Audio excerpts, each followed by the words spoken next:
Hey guys, Kylie here, welcome to the channel. Well, you might have noticed recently that I've been talking a fair bit about a market crash, whether one is coming and how you should prepare for it. Well, today I thought I would take things one step further and share some of the stocks that I'd be looking to buy if and when the market does crash. And before I get started, it's pretty important for me to remind everyone here today that I'm not a financial advisor, so do not take these stock picks as advice for you to buy these stocks. These are just stocks that I'm looking at. So the stocks you intend to buy will probably depend on what type of market crash is coming up. For example, Goldman Sachs has identified 3 types of bear markets. These 3 types of market crashes or bear markets are structural, cyclical, and event-driven. So a structural bear market is where there is some kind of an imbalance in the system, usually the financial market, which is what we saw during the GFC. The cyclical bear market, on the other hand, is just the regular ups and downs of the market. At the end of every bull market run, you'd expect it to go back down again. And then, of course, you've got the event-driven bear market, such as what we saw during the COVID-19 market crash, which was driven by a pandemic. Well, it's hard to know exactly what type of market crash is coming up next. So I'm just going to go with the crisis that's currently brewing over in China, which is the Evergrande potential collapse, which is likely to have trickle-down effects to the rest of the world. So what we're really looking at here is some kind of long-winded global recession, which would be partly structural and partly event-triggered as well. Okay, so if the market were to crash, the first types of stocks I'd be looking to buy up would be the major blue chip companies. These are high quality companies that are almost too big to fail. So this is a great opportunity for long-term investors to buy in quality stocks at discount prices. So topping my list would be a couple of tech giants, Google and Amazon, and I'd also want to top up a couple of Australian stocks. CBA, it's Australia's major bank, and CSL, which is a major healthcare company in Australia. Blue chip stocks like these just have enormous staying power. They are usually in dominant positions in the market. They're not going anywhere anytime soon, and they can weather the storm in the long term. One point worth noting is that because this crisis occurred in China, you'd want to think about how that might impact some of the companies that you're investing in. So a lot of these major tech companies, even the big blue chip companies, rely quite heavily on Chinese consumers. So that's one point to consider before you're investing in these companies. And that actually takes me to my second point, which is the Chinese blue chip stock. So I'm very bullish on China over the long term. So I'd actually be looking at this as an opportunity to potentially increase my holdings in Alibaba, Baidu, and Tencent. You might be questioning why I'd be investing in Chinese companies when China's economy is slowing.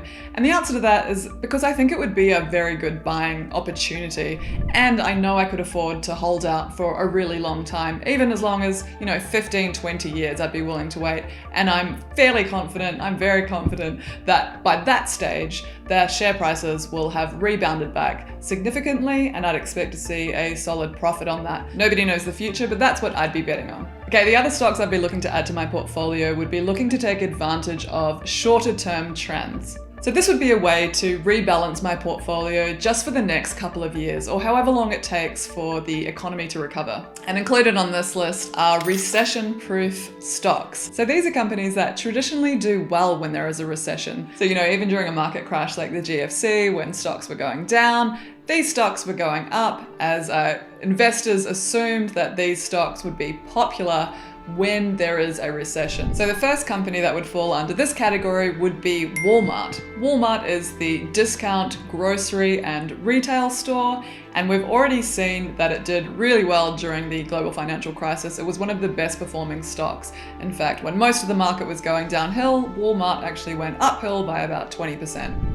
That was just specifically between 2008 and 2009, if you're looking at that crash period. It is worth noting that about 10% of Walmart's sales are pegged to China's economy, so it'd be worth considering whether or not that's a big enough impact for its stock price to go down. I don't think it probably is. I think it's a big enough company and a big enough presence in the United States that it could certainly weather a crash. Interesting point here about Walmart. It's actually Ray Dalio's second biggest holding and Bill Gates' 5th biggest holding. The others on my list would be the DIY company Home Depot, which is the US version of Australia's Bunnings, Kogan, which is another Australian budget retail store, and finally Dollar Tree Inc., which is a dollar store in the United States, which, similar to Walmart, also went up during the global financial crisis market crash. In fact, it jumped by about 60% over that 1-year period from 2008 to 2009. The difficult part about buying these kind of recession-proof companies is that a lot of other people in the market also know that they're recession-proof companies. So you might expect to see the share prices of these companies actually go up.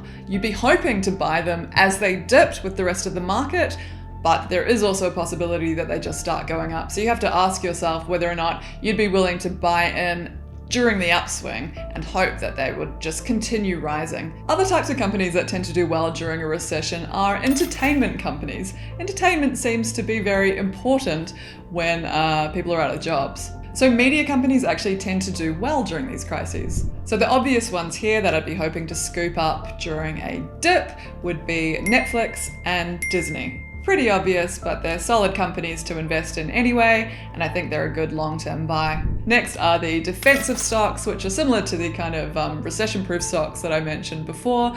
Defensive stocks are the types of stocks that don't tend to be as badly impacted during a crisis because they're the companies that everybody needs, even at the worst of times. These are the companies that provide you with water, electricity, food, and healthcare services. During a big market crash, you're unlikely to see these stocks fall as far as the rest of the market does, and they're more likely to recover a lot quicker too. So the first one on my list would be Procter & Gamble. Procter & Gamble is a good defensive option because it is a consumer goods company. It sells products like razors, shampoo, moisturizers, soap, and toothpaste, similar to the types of things you'd expect to get in a supermarket. And supermarket stocks also tend to be in this defensive category.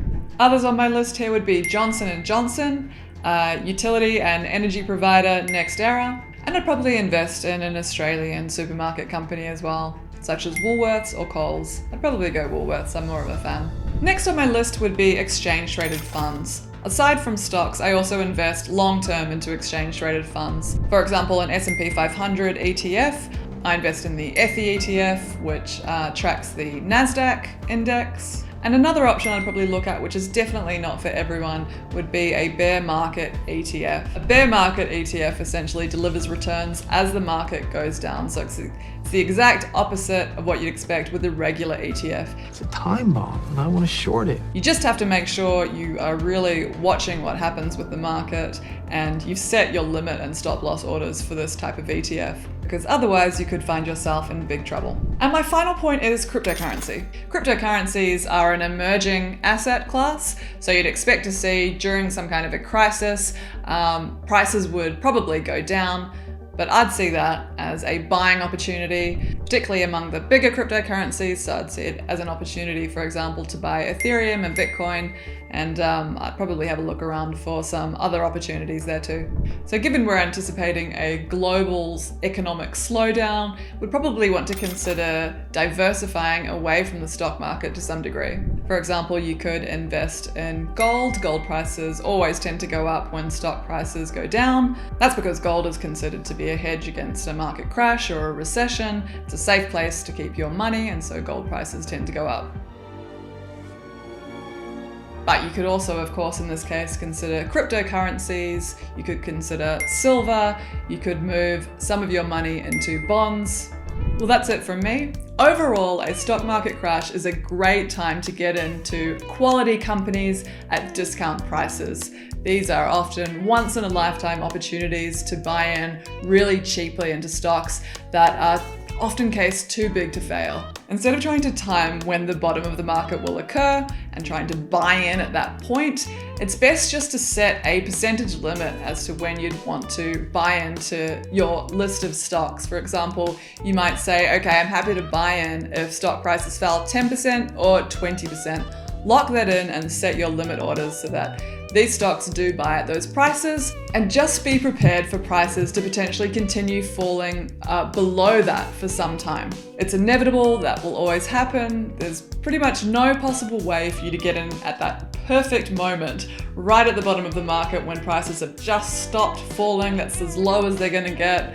You're probably gonna get it here at some point, if not a bit, on the rebound if you get in late. It's also worth pointing out though that you can try and make predictions, but there's no way for you to tell how long the market crash is going to last for or how long the recession is going to last for. So before you put all of your money into stocks, think about how long you can afford to have your money locked into the stock market for.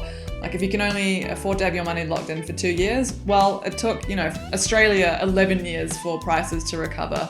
Back to pre-GFC times, it took the US, I think, 7 years, a bit shorter than Australia, but still that's a long time to have your money locked away for if you need to access it. If you did need to access it during that time and the market is still down, then you're locking in losses. So really during a market crash, I'd absolutely view this as a time to buy up stocks that I'd be willing to hold on to for a very, very long time. Anyway, that's it from me today. Thanks so much for joining. If you've got any questions or comments, don't forget to leave them in the section below. Give this video a like and don't forget to subscribe so we can keep making more videos like this. Thanks.